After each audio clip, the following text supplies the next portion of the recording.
Okay, so we have 3B.2 notes. Today we're going to be talking about parallelograms and rectangles.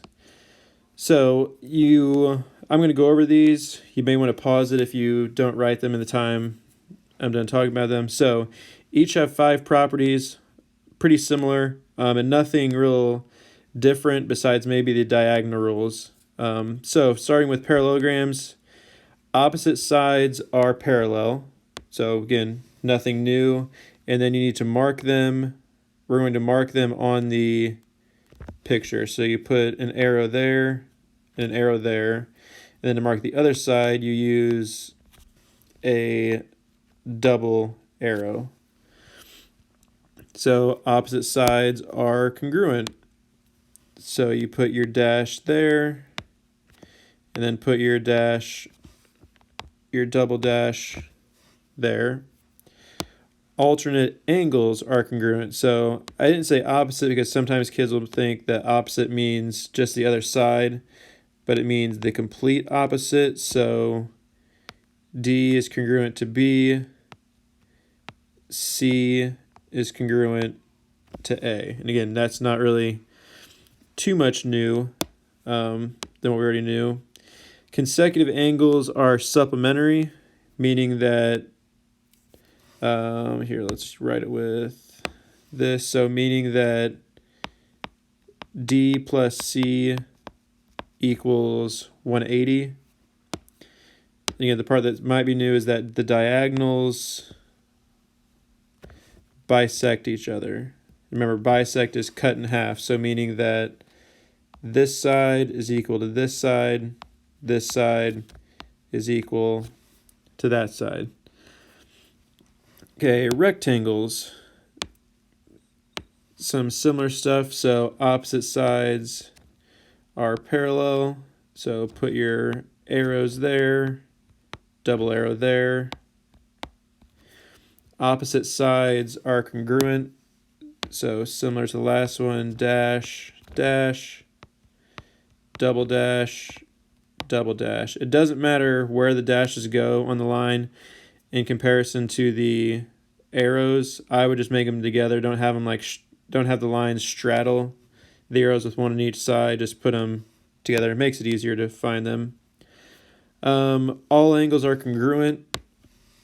Again, nothing new, and they're not just congruent, they are 90 degrees. So instead of doing a curved line, we're just going to do the 90-degree boxes. Okay, and then this one gets a little bit trickier to write. So the diagonals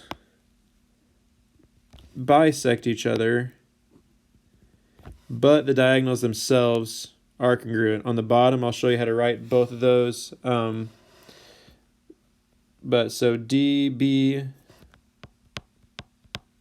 is congruent to AC, and then this side is congruent to this side is congruent to that side. So everything is the same, essentially.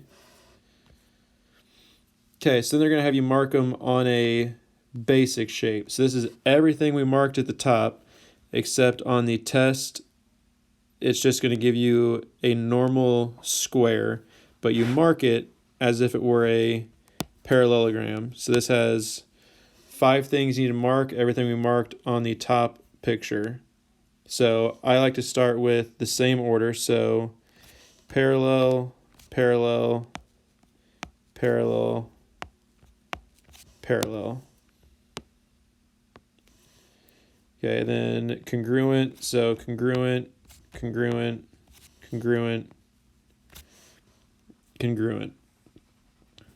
Okay, and then the angles. Let's see if I get my colors to change. Nope, just sticking with blue. So this is the same as this. This is the same as this. One of the things we set up top is that they're supplementary. You can't mark that, so don't worry about it. And then diagonals bisect each other. So this is congruent to this. This is congruent to this. So that would be everything you needed to mark if they gave you a parallelogram on the test. Okay, so rectangle. So rather than mark them, you could mark them 90 degrees, or you could just mark that they're all the same. So mark that they're all the same. Mark that this is parallel to this. This is parallel to this. Mark that this is congruent to this. This is congruent to this. So we have all the sides and angles, and then the most forgotten ones are the diagonals. So it's a little bit weird, but you can say that, like, so to mark that they're congruent, you would say that this is congruent to this, and then all of the diagonals are the same. And again, there's a lot to write on that, but just do your best. Most teachers are going to be pretty lenient with that. Another thing to help you out is how many things you marked. So like going back to parallelogram, we marked parallel lines, congruent lines, angles, and diagonals. So that ends up being 4 things you need to mark for a parallelogram. For a rectangle, we marked parallel lines, congruent sides, all congruent angles, diagonals are congruent, and diagonals bisect. So that would actually be 5 things. So if you can at least remember that there's 5 things to mark, then you'll know not to stop if you just have like 4 or so.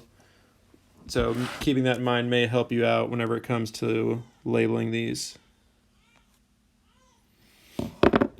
Okay, so now to some algebraic uses for these. So this is with the understanding that all of these are parallelograms, which obviously looking at them, but sometimes they won't actually tell you that. So it's telling us that RS is 27, RU is 18, and then RT is 30. Okay, so we have UT. UT is the same as RS, so UT would be 27. ST matches up with RU. So here, let's find a way to trace this. So ST matches up with RU, so that would be 18. Now we have VS. So one thing you should hopefully notice is that VS is not an entire diagonal. And then if we look at from our notes earlier, it says that diagonals bisect, which means cut in half. So if US got cut in half, it would make UV and VS. So since UV is 7, VS is also 7. And then if you look at VT, so VT is just this section, but they told us that the whole section is 30. So half of 30 would give you 15 for VT, because remember the diagonals bisect each other, meaning they get cut in half. Okay, moving on to number 2. So they gave us AD. So AD matches up with BC. So AD is 8 to match BC. Then they gave us DC. DC is obviously the same as AB. So DC is 15. Okay, so to angle A, so looking at angle A, your thought should be, does that look the same as 68? And the end is that it is not the same because A is obtuse, D is 68, meaning it's acute. So if they are not equal, that means they equal 180. They're supplementary. So 180 minus 68 would be 112 for angle A. Okay, the next one is B. So you look at B. So B is either going to match up with A or D.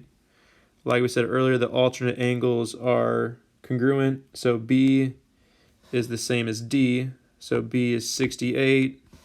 C is the same as A. So that would be 112.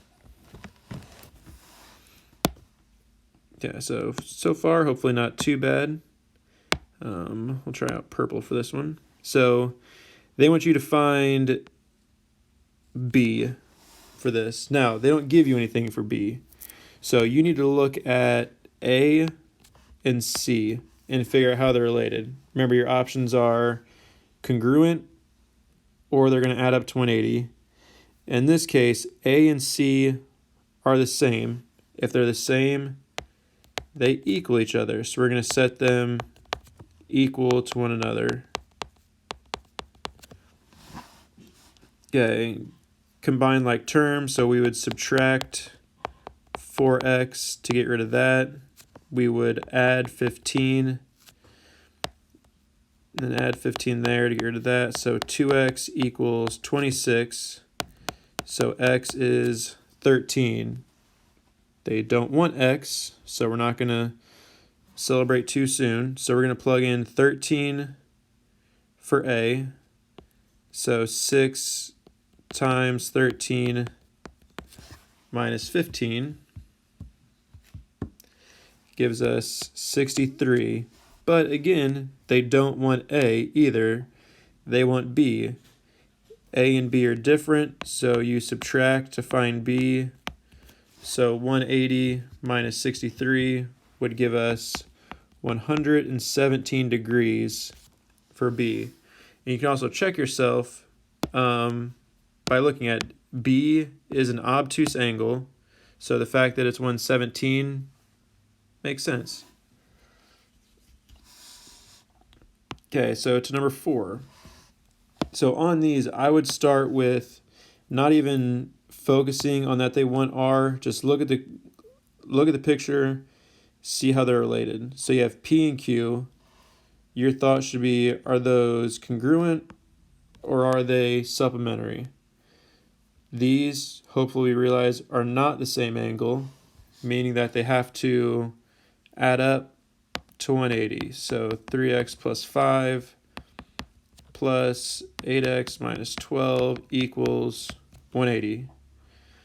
Combine like terms on the left. 3 plus 8 is 11x. 5 minus 12 is minus 7 equals 180. You add 7, 11x equals 187. So x is 17. Now, to save yourself some effort, they want R.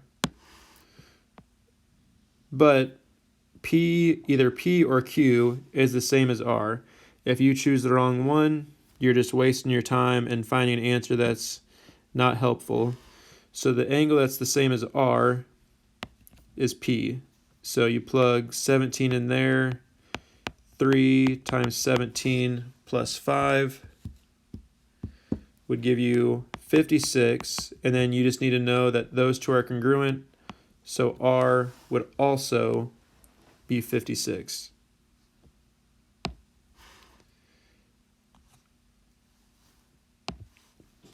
Okay, 5 through 8, last 4.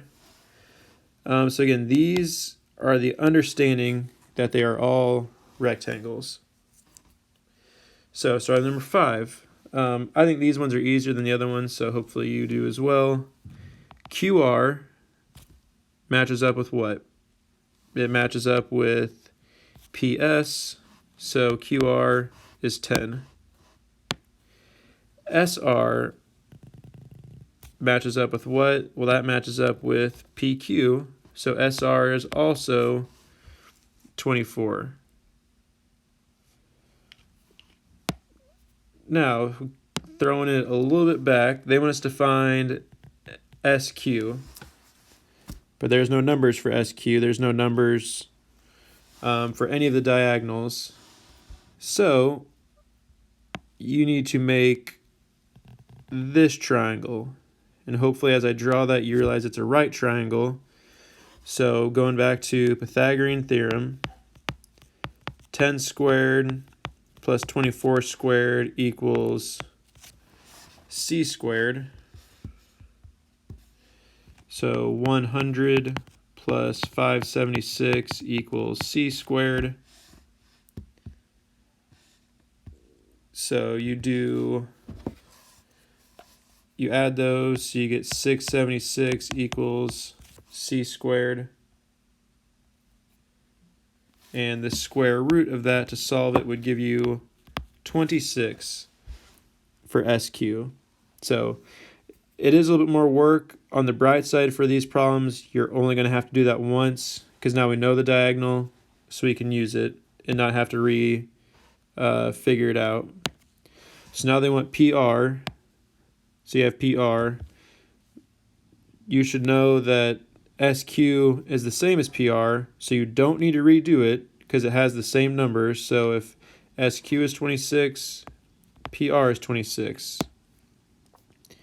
Then you have QT. So QT is right here. And hopefully you notice that that is not a full diagonal, it is half. So 26 divided by 2 would give us 13 for QT. Okay, number 6. So we got the big point of number 6 is you need to know how to identify angles with their name. So I think it's easier just to trace it than to do any other method. So you have MJK. Draw it exactly in that order. MJK, meaning you're looking for this angle. Now you may think, oh, that angle is 27. Part of it is 27, but you need to know the whole thing. Well, you don't know the whole thing because there's no number over there. But remember, this is a rectangle. What's the corner of a rectangle? 90 degrees. So there's no math, that's just something you gotta know. Second one, MJL. So now we're looking for this one. So using the first one, the whole thing is 90. That side is 27. So how could we find the leftover? We could subtract them. So 90 minus 27 would give you 63. Okay, so now we have JLK.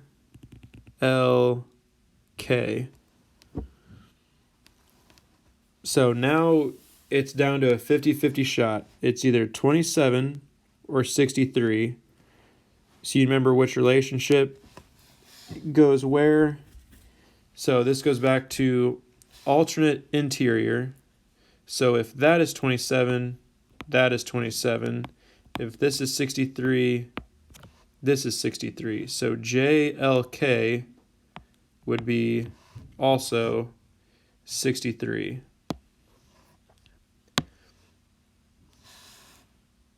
Okay, now looking at KML.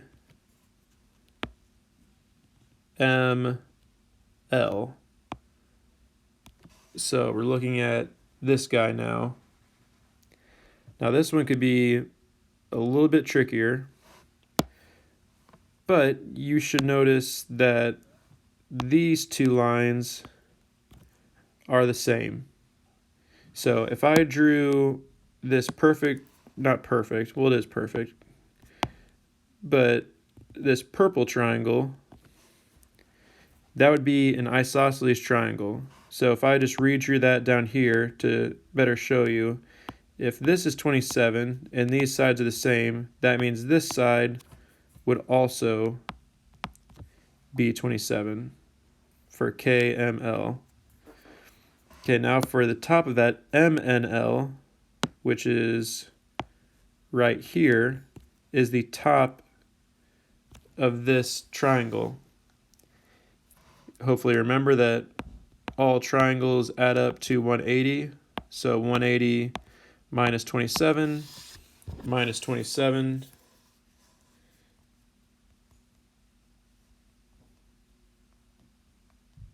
would give us 126 for M and L. So a little bit more puzzle work there than 5. But again, if you can name them correctly, the rest is much easier. If you have trouble naming them, great chance for practice. So here we have X, Z, W is what we're looking for. Now, we know that's 90, this corner here, but that doesn't help us because we don't have a variable to put there. So we have these two equations corresponding to those two angles. So are those the same? That's the main point of this. Are these going to be equal, or are they going to add to something else? So similar to our last problem, you need to realize that this side matches up with the opposite side, alternate interior. So these two they are not congruent. Now, normally if they're not congruent, they add up to 180. However, in this, if you combine them, you would get a right angle. So these two actually add up to 90.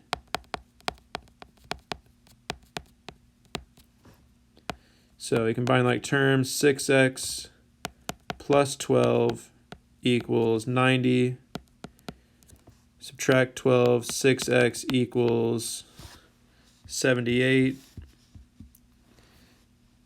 X gives you 6. Okay, now, did some work. You're not home yet, though. You need to figure out which angle matches up with the one we need. Again, we said it earlier, this is the one we're looking for. So 5 times 6 minus 8. So 30 minus 8. Oh, wait, no. Why did I write 6? That doesn't make any sense. Hold on. My mistake. We'll blame it on the calculator, even though I think I said the right answer. This is 13 there. So same idea, just a little flawed. 5 times 13 minus 8. That sounds a lot better. So 5 times 13 minus 8 gives us 57 for our answer. Much better and correct, which makes it even that much better. Okay, so 8, we have, so they gave us RT and they give us US. So before we even worry about this VT, we need to figure out how these two are related. Diagonals are the same, so we will do 5x minus 14 equals 2x plus 10 minus 2x plus 14, 3x equals 24, x equals 8. Now, decision time, what do we do with that 8? So we're looking for VT. So the safest bet would be to plug it into RT here. However, we know they're the same. So I don't think either of these equations is necessarily more difficult than the other, because I'd recommend using a calculator.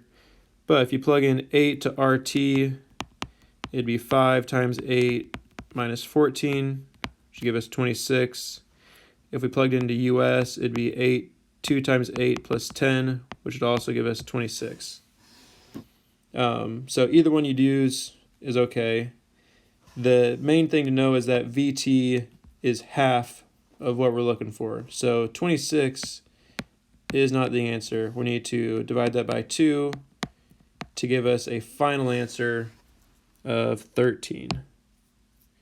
But remember, so this is the new stuff. You have a quiz after 3B.3. So after the class following this, the day we do 3B.4, you will have a quiz on this. So be looking out for that. Be asking questions if you need, and make sure